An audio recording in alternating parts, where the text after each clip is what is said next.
7. Motor Week's Craig Singhaus is one certifiable car nut. But what really lights his fire are vintage cars. So when he heard that America's most respected antique auto club was opening a new museum, he hit the high road faster than you can say Concord d'Elegance. And indeed, it was one sweet trip.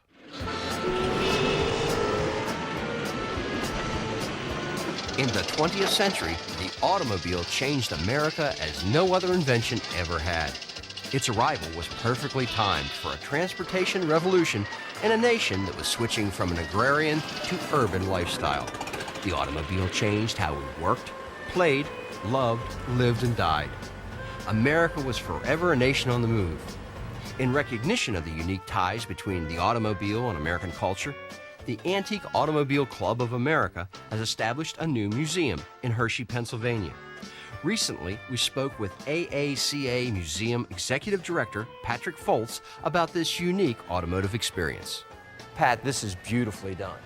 Thank you very much. It's a really interesting concept for an automobile museum, and the fact that we're not talking necessarily only about the automobiles as technological objects, but we're trying to show how they fit into the American culture over about a 70-year period.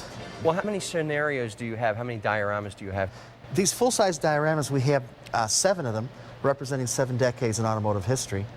We do a little bit of cheating by starting before the beginning of the 20th century, and then we end about officially, I think, in 1978, which is 25 years. Because that's the Antique Automobile Club of America's vehicle must be 25 years old. Exactly, which is why there aren't any 84 Corvettes in the collection. Okay, I understand that. And it is a very effective way of presenting the vehicles. The dioramas are extremely well done. They were designed and executed by some of the most talented artists in the business, and it shows. The illusion is that the museum visitors step back in time to see these cars and trucks in their natural environment. Interestingly, the dioramas representing the first 3 decades of American motoring elicit hushed tones of reverence from museum visitors.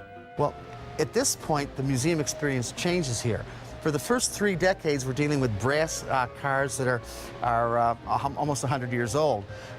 People look at them as museum objects. When they get to the 40s, suddenly these are not museum cars. These are the cars that Grandpa learned to drive in.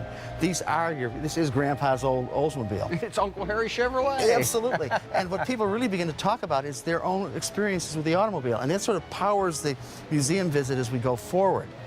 The attention to detail in this diorama is just amazing. Well, we're very fortunate to have some really good volunteers here. And the volunteer that supervises actually worked for Atlantic Richfield. So what we have here is about as close to an operating Atlantic service station as you can have without having gasoline. For me, museum is like a time machine where the exhibits brought forth a flood of family memories, all tied to our common automotive experience. Another point of interest is the museum within the museum. The Museum of Bus Transportation pays homage to those folks who provided the means of travel and tourism for millions.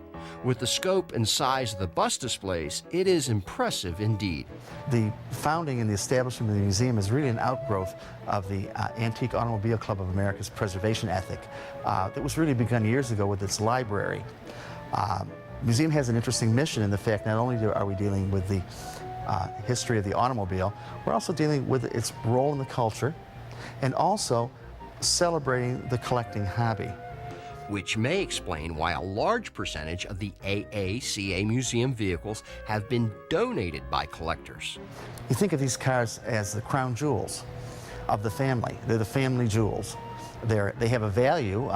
They can be converted into money, but they have much more value as a sentiment or as a part of the family tradition and lore and love. Cars are given here because the men and women that work so hard to restore them don't want to see them sold or leave the country or lost track of. And putting them in the museum is really a way of sharing that experience and that love of that antique automobile with the public for generations to come.